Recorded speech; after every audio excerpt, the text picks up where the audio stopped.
The last of us episode 6। अब जोल और एली को सफ़र करते हुए लगभग 3 महीने बीत चुके थे, जिसके चलते वक्त के साथ साथ अब मौसम ने अभी अपनी करवट बदल ली थी। जहाँ इसी बीच हम एक बूढ़े शख्स को देखते हैं जो कि दिन भर शिकार करने के बाद वापस अपने घर जा रहा था, और जैसे ही वो अंदर दाखिल होता है कि तभी अचानक उसका सामना जोल से होता है, जो हाथ में बंदूक लिए पहले से ही वहाँ उसका इंतज़ार कर रहा था। अब जोल उस बूढ़े शख्स से अपने हथियार टेबल पर रखने के लिए कहता है, क्योंकि जोल नहीं चाहता था कि वहाँ कोई खून खराबा हो और कोई बेवजह मारा जाए। दरअसल जोल और एली अपना आगे का रास्ता भटक चुके थे और सही रास्ता जानने के लिए उस घर में दाखिल हुए थे, जहाँ रास्ता बताते हुए वह बूढ़ा शख्स उन्हें आगाह करता है कि व्योमिंग जाने से पहले उन्हें रास्ते में रिवर ऑफ डेथ से सावधान रहना होगा, क्योंकि उस बूढ़े शख्स ने वहाँ काफ़ी लोगों की लाशें देख रखी थीं, जिस वजह से वो मानता था कि जो कोई भी वहाँ रहता है वह अपने एरिया में आने वाले अनजान लोगों को मार देता है। खैर, रास्ता जानने के बाद जोल और एली उस कैबिन से बाहर की ओर रुख करते हैं, लेकिन इसी दौरान जोल की हालत ख़राब होने लगती है, जहाँ इसी बीच उसे एहसास होता है कि वह शायद इस सफ़र के लिए बूढ़ा हो चुका है। लेकिन फिर भी अपना सफ़र जारी रखते हुए वह दोनों जंगल से गुजरते हुए रात को एक जगह आराम करने के लिए रुकते हैं, जहाँ खाना खाने के बाद बातों ही बातों में एली जोल से पूछती है कि अगर सच में उसके ब्लड से वैक्सीन बन गई और सब कुछ नॉर्मल हो गया तो जोल उसके बाद क्या करेगा। जिस पर जोल कहता है कि वह एक फार्म हाउस खोलना चाहता है, जहाँ वो अपनी बाकी की ज़िंदगी भेड़ बकरी पालकर गुजारेगा। जिससे सुन एली थोड़ा मायूस हो जाती है और जोल से कहती है कि वह नन्हे सैम को बचाना चाहती थी और उसने अपना खून सैम के ज़ख्म पर लगाकर उसे ठीक करने की कोशिश भी की थी, पर सैम बच नहीं पाया, जिसके चलते अब उसके जहन में बस एक ही सवाल बार बार घूम रहा है कि क्या सच में उसके खून से बनाई गई वो वैक्सीन काम करेगी भी या नहीं। जिस पर जोल एली को हौसला देते हुए कहता है कि वैक्सीन बनाने का प्रोसेस काफ़ी पेचीदा होता है, जिसे सिर्फ डॉक्टर्स ही अंजाम दे सकते हैं, और हो ना हो वो एक दिन उसे ज़रूर बना लेंगे। अब रात गहरी होने के साथ जोल उसे सोने के लिए कहता है और उसकी सुरक्षा के लिए एक बार फिर से उस अंधेरी सर्द रात में पहरा देने के लिए बैठ जाता है। पर सुबह होते ही हम जोल को नींद की आगोश में देखते हैं, जो उठते ही अपने सामने एली को देखता है, जो कि इसकी राइफल पकड़े रात भर वहाँ पहरा दे रही थी। जिसे देख वो उसे डांटते हुए कहता है कि अगर उसकी आंख कभी लग भी जाए तो एली को फ़ौरन उसे जगा देना चाहिए, क्योंकि वो नहीं चाहता था कि उसकी एक छोटी सी लापरवाही भी उनके लिए मौत की वजह बन जाए। खैर, अब दोनों अपने सफ़र को जारी रखते हुए उस बहती हुई नदी पर पहुँचते हैं, जहाँ पहुँचने पर उन्हें काफ़ी अजीब लगता है, क्योंकि डेथ ऑफ रिवर तो असल में उस बूढ़े शख्स की बताई गई बातों से बिल्कुल भी मेल नहीं खा रही थी, जहाँ ना तो उन्हें कोई लुटेरे दिखे और ना ही उनके द्वारा फेंकी गई डेड बॉडीज़। और इसी कश्मकश के साथ वह दोनों संभलते हुए आगे की ओर रुख करते हैं और नदी किनारे चलते चलते एक वीरान पड़े हुए डैम पर पहुँचते हैं, जहाँ एली के पूछने पर जोल उसे बताता है कि उसके ज़माने में ये डैम बिजली बनाने के उपयोग में आता था। जिससे एली काफ़ी रोमांचित हो जाती है, क्योंकि ये सब चीज़ें उसने बस किताबों में ही पढ़ी थी। खैर, अब दोनों उस डैम को पार करते हुए आगे चलना शुरू कर देते हैं, जहाँ इसी बीच एली जोल से कहती है कि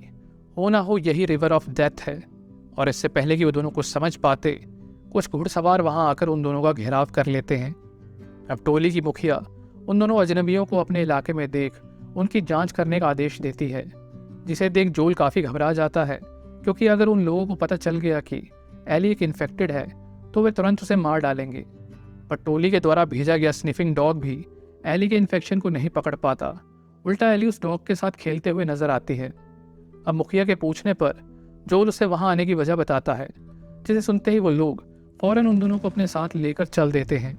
और हम देखते हैं कि वो सभी लोग जैक्सन नामक एक हाईली सिक्योर टाउन में दाखिल होते हैं, जिसे एक मजबूत गेट से सुरक्षित किया गया था और जहाँ हर वक्त कुछ लोग शिफ्ट्स में पहरा देते थे। अब अंदर दाखिल होने पर वो दोनों देखते हैं कि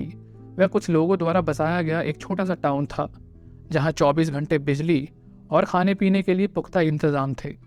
जिसे देख शायद जोल को अब एहसास हो जाता है कि उसके इस सफ़र का एक पड़ाव पूरा हो चुका है, जब उसकी नज़र अपने भाई टॉमी पर पड़ती है और जोल को अपने सामने देख टॉमी भी सब कुछ छोड़ छाड़ कर उसे गले से लगा लेता है। ये देख एली के चेहरे पर एक खुशी के साथ साथ एक मायूसी भी छा जाती है, क्योंकि वे जानती थी कि टॉमी के मिलने पर जोल उसे फायरफ्लाइज को सौंपने के लिए निकल पड़ेगा। खैर, अब टॉमी उन दोनों को पास के ही रेस्टोरेंट में इनवाइट करता है,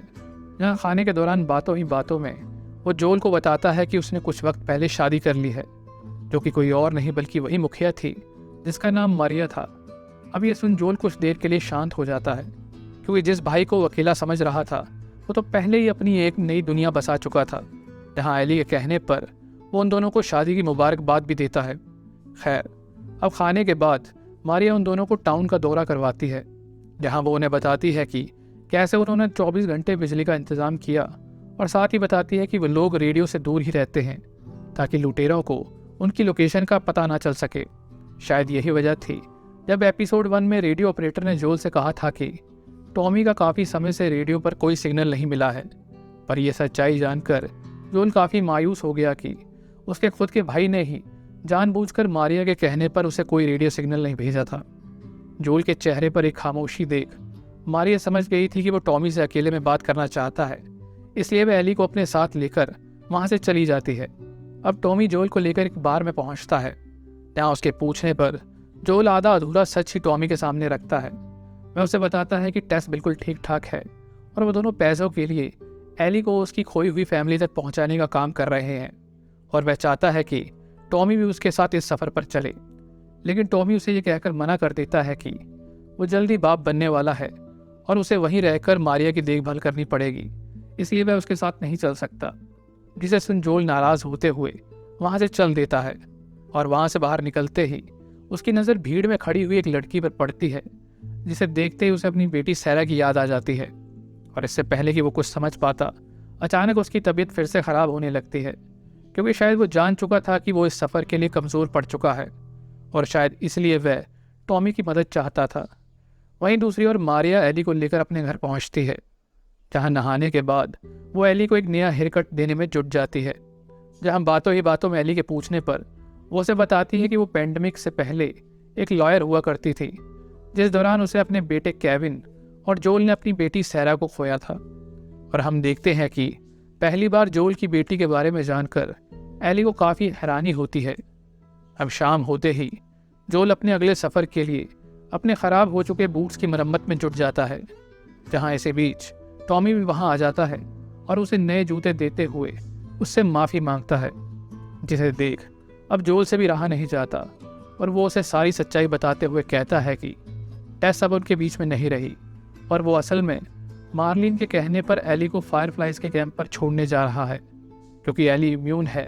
और जल्दी वो लोग उसके ब्लड से वैक्सीन बनाने वाले हैं। लेकिन अपनी ख़राब हालत के चलते अब आगे का सफ़र उसके लिए मुश्किल होता जा रहा है, इसलिए वह चाहता है कि टॉमी एली को लेकर आगे का सफ़र तय करे, क्योंकि वो पहले से ही फायरफ्लाइज के साथ काम कर चुका है और उनके इलाके से अच्छी तरह वाकिफ़ है, इसलिए यह काम उसके लिए बेहद आसान होगा। जिसे सुन टॉमी भी फाइनली ये काम करने के लिए राज़ी हो जाता है। अब इन दोनों की ये सारी बातें एली चुपचाप बाहर खड़े होकर सुन लेती है, जिसकी नाराज़गी वह जोल के सामने व्यक्त करती है, और जोल के रूखे बर्ताव का जिम्मेदार उसकी बेटी सैरा को बताती है, जहां वो उससे कहती है कि सिर्फ जोल नहीं अपने नज़दीकी लोगों को नहीं खोया, बल्कि उसने भी खोया है। सैरा का नाम सामने आते ही जोल गुस्से से भर जाता है और एली से कहता है कि वो उसका कोई पिता नहीं है, इसलिए उनके रास्ते अब से अलग हैं, और इतना कहकर वो उस रूम से बाहर चला जाता है। खैर, अब अगली सुबह की पहली किरण के साथ टॉमी एली को लेने उसके कमरे में आता है, और वह दोनों बाकी लोगों के जागने से पहले ही वहाँ से निकलने की तैयारी करते हैं। पर अस्तबल में पहुँचते ही वह दोनों जोल को वहाँ देखकर हैरान रह जाते हैं। अब जोल उनसे कहता है कि दरअसल मैं आधे घंटे पहले वहाँ आया था ताकि वो वहाँ से घोड़ा चुरा कर भाग सके, लेकिन जाने से पहले वो चाहता था कि एली को अपने सफ़र का साथी चुनने का एक मौका मिलना चाहिए। यहाँ उसकी ये बातें सुनते ही एली बिना देरी किए जोल को एक बार फिर से अपना साथी चुनती है, और हम देखते हैं कि वो दोनों टॉमी को अलविदा कहते हुए जैक्सन टाउन से अपनी अगली मंजिल की ओर रुख करते हैं।